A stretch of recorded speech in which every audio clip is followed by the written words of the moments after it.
Welcome to my YouTube channel. आज मैं आपको क्लास 8 के लिए सबक नंबर 4 पढ़ाऊँगी। ये सबक एक नज़्म है। नज़्म का नाम है सब्र का फल और इसके मुसन्निफ़ हैं मुज़फ़्फ़र हनफी।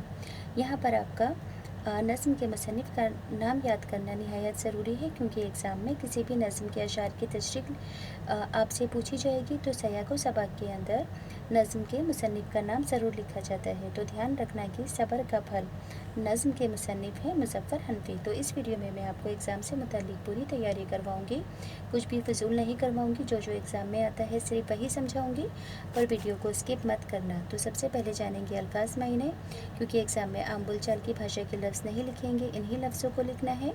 पहला अल्फ़ाज़ है लदे पड़े हैं, यानी कि इसके मायने हैं भरे पड़े हैं। गदराना यानी कि अध पका या पकने के करीब। कौल कहते हैं किसी की कही हुई बात को काबेली यानी कि गुले नीलोफर या फिर कमल।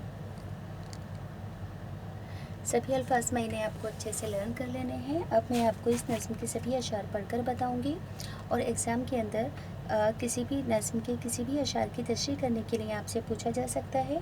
हैंड टू हैंड मैं आपको सियाक़ व सबक़ के साथ तशरीह करना भी सिखाऊंगी। तो नज़्म कुछ इस तरह से है।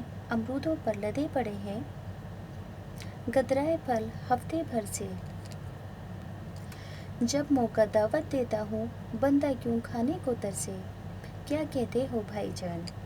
फिर से पढ़कर बताओ। अमरूदों पर लदे पड़े हैं गदराए फल हफ्ते भर से। जब मौका दावत देता हूँ बंदा क्यों खाने को तरसे। क्या कहते हो भाईजान। तो सियाक़ व सबक़ के साथ एग्ज़ाम में कहा जाएगा कि इस बंद की तशरीह कर बताओ। बंद किसे कहते हैं ये भी बता दूँगी। किसी भी नज़्म का एक शार के अंदर दो मिसरे इस तरह से दो लाइनें होती हैं तो ये एक शार कहलाता है, और अगर ऐसे कई सारे शार होते हैं तो वे अशार कहलाते हैं। और जब पूरा का पूरा इस तरह से एक पैराग्राफ होता है अशार का तो उसको बंद कहते हैं। तो यहाँ पर कहा गया है कि इस बंद की तशरीह सियाक़ व सबक़ के साथ कर बताओ। तो ये बंद नज़्म सब्र का फल से लिया गया है, जिसे मुज़फ़्फ़र हनफी ने लिखा है। सियाक़ व सबक़ लिखना मस्ट है, अदरवाइज़ आपको मार्क्स नहीं मिलेंगे। अब तशरीह बतानी है कि इस नज़्म के अंदर क्या बताया गया है। इस बंद में शायर कहता है कि बाग में अमरूदों से लदे हुए पेड़ों को देखकर बच्चों के दिल में ख्वाहिश पैदा होती है कि इन अमरूदों को खाया जाए। इस बंद में शायर कहता है कि बाग में अमरूदों से लदे हुए पेड़ों को देखकर बच्चों के दिल में ख्वाहिश पैदा होती है कि इन अमरूदों को खाया जाए।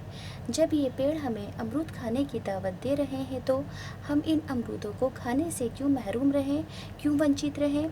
क्यों ना मौके का फ़ायदा उठाकर इन अमरूदों का मज़ा लिया जाए। क्यों भाईजान, आपका क्या ख्याल है।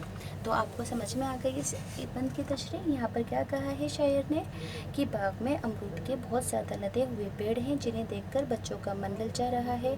तो वे सोच रहे हैं कि जब इतने अच्छे पके हुए फल हैं तो क्यों ना मौके का फ़ायदा उठाकर इन अमरूदों को खा लिया जाए। अब नेक्स्ट बंद पढ़कर बताती हूँ। इमली की नीची डाली पर झूल रहे हैं 5 कतारे खरबूजों की मीठी खुशबू चीख रही है आरे आरे। क्या कहते हो भाईजान। तो सियाक़ व सबक़ में लिखेंगे कि ये बंद नज़्म सब्र का फल से लिया गया है, जिसे मुज़फ़्फ़र हनफी ने लिखा है। तशरीह। इस बंद में शायर कहता है कि इमली के पेड़ की डालियाँ इमली के कतारों के बोझ से नीचे लटक रही हैं। इमली की डाल पर लटके हुए कतारों को देखकर जी ललचा रहा है। खरबूजे की मीठी खुशबू से सारा बाग महक रहा है। मीठी खुशबू चीख चीख कर हमें अपनी तरफ बुला रही है। क्यों भाईजान, आपका क्या इरादा है। अगला बंद है। अपना रास्ता देख रहे हैं 8 शर्फी आंखें फाड़े इस छोटे तालाब के अंदर कोका बेली और सिंगाड़ी। क्या कहते हो भाईजान। तो सबसे पहले सियाक़ व सबक़ लिखेंगे। ये बंद नज़्म सब्र का फल से लिया गया है, जिसे मुज़फ़्फ़र हनफी ने लिखा है। तशरीह। इस बंद में शायर कहता है कि पेड़ों पर झूलते हुए शरीफे आंखें फाड़ फाड़ कर अपना रास्ता तलाश कर रहे हैं और इस छोटे से तालाब में सिंघाड़े, कंवल और गुल नीलोफर बाग की खूबसूरती में इजाफा कर रहे हैं।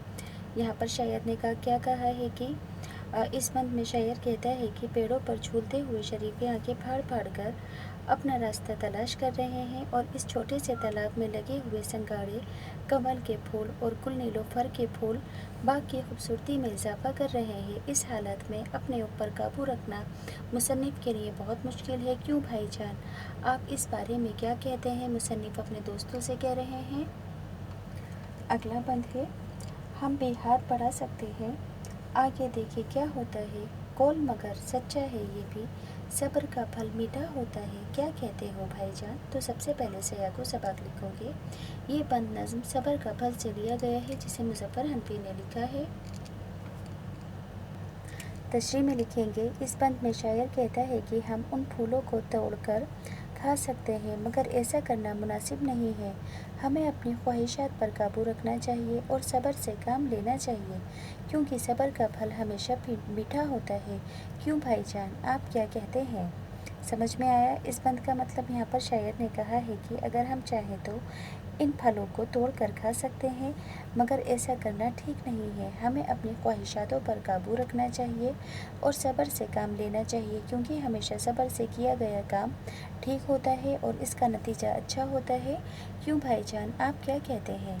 अब एग्ज़ाम के अंदर किसी भी नज़्म का मरकज़ी ख़याल पूछा जा सकता है।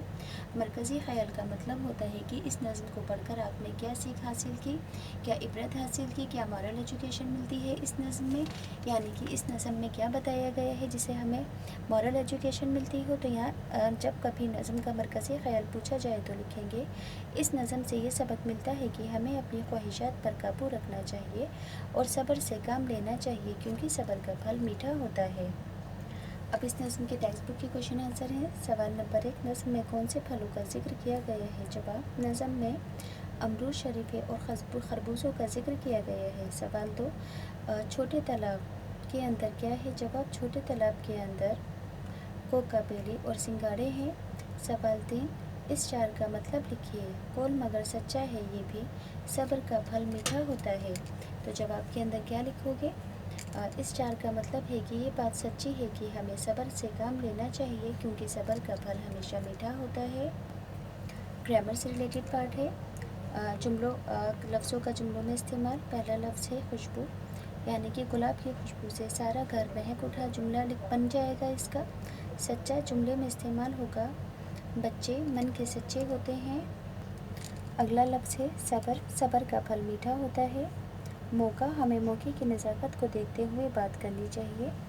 अब ऐसे 5 जुमले लिखिए जिनमें इस्म का इस्तेमाल किया गया हो। इस्म किसे कहते हैं? किसी भी चीज़, जगह या फिर किसी भी जानदार के नाम को। जानदार में इंसान और जानवर दोनों होते हैं। किसी भी चीज़, जगह या किसी भी जानदार के नाम को। जानदार के अंदर इंसान और जानवर दोनों होते हैं। तो इससे रिलेटेड 5 जुमले लिखने हैं। दिल्ली हिंदुस्तान की राजधानी है, तो ये जगह हो गई। नजमा किसी का नाम है, नजमा हमेशा बोलती है। ताजमहल जगह है, ताजमहल आगरा में है। कोयल क्या हो गई? जानदार, यानी कि जानवरों में आ गई। कोयल की आवाज़ सुरीली होती है। शेर क्या है? जानवर है। शेर जंगल का राजा है। अब नीचे दिए गए मिसरों को तरतीब से लिखना है, अरेंज करके लिखना है। तो यहाँ पर आपका नज़्म का लर्न करना भी इसलिए ज़रूरी हो जाता है। पढ़ के बता देती हूँ। इमली की नीची डाली पर झूल रहे हैं 5 कटारे, खरबूजों की मीठी खुशबू चीख रही है आरे आरे। तो यहाँ से ये चैप्टर कंप्लीट हो गया है। अगर आपको अच्छे से समझ में आया है तो प्लीज़ चैनल सब्सक्राइब कर देना, वीडियो को लाइक कर देना।